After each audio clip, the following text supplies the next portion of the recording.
हन्ना के शादी को आज 1 साल मुकम्मल हुआ, मगर इस साल में कोई खुशी, कोई मुस्कुराहट, कोई ख्वाब सलामत ना बचा। हन्ना एक सादा सी लड़की थी।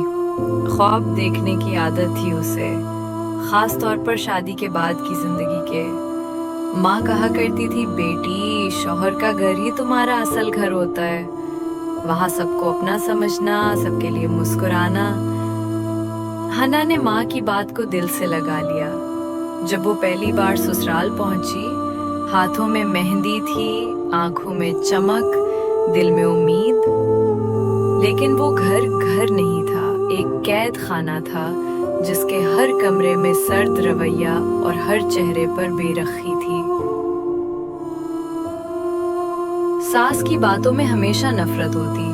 हमारे बेटे के लायक कोई और थी, पर तुम किस्मत में आ गई। नंदे उसे नौकरानी समझती थी। ससुर कभी बोलते नहीं थे, सिर्फ नजरें नीची किए चले जाते। और सज्जाद, जिससे मोहब्बत की उम्मीद थी, वो खुद माँ के इशारों पर चलने वाला एक खामोश मुजस्समा बन चुका था। जब पहली बार हन्ना ने सज्जाद से बात की कि वो तन्हा महसूस करती है, सज्जाद ने कहा, यही सब औरतों की किस्मत होती है, तुम कोई खास नहीं हो।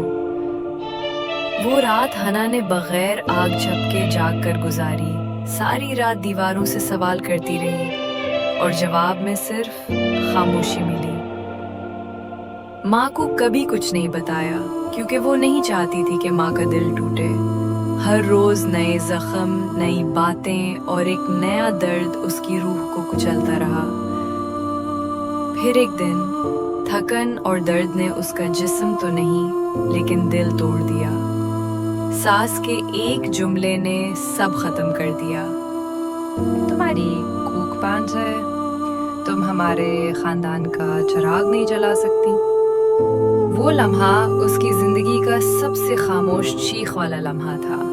वो कमरे में गई, आईने के सामने खड़ी हुई और खुद से पूछा, क्या मैं सिर्फ औलाद के लिए जीने के काबिल थी? फिर आहिस्ता आहिस्ता उसने रोना बंद कर दिया, क्योंकि आंसू भी थक जाते हैं। इस रात वो कमरे से निकली और दरवाजा पीछे से बंद करके चली गई। ना कोई शोर, ना कोई अलविदा। आज वो एक छोटे से कमरे में रहती है, चुपचाप सिलाई करती है।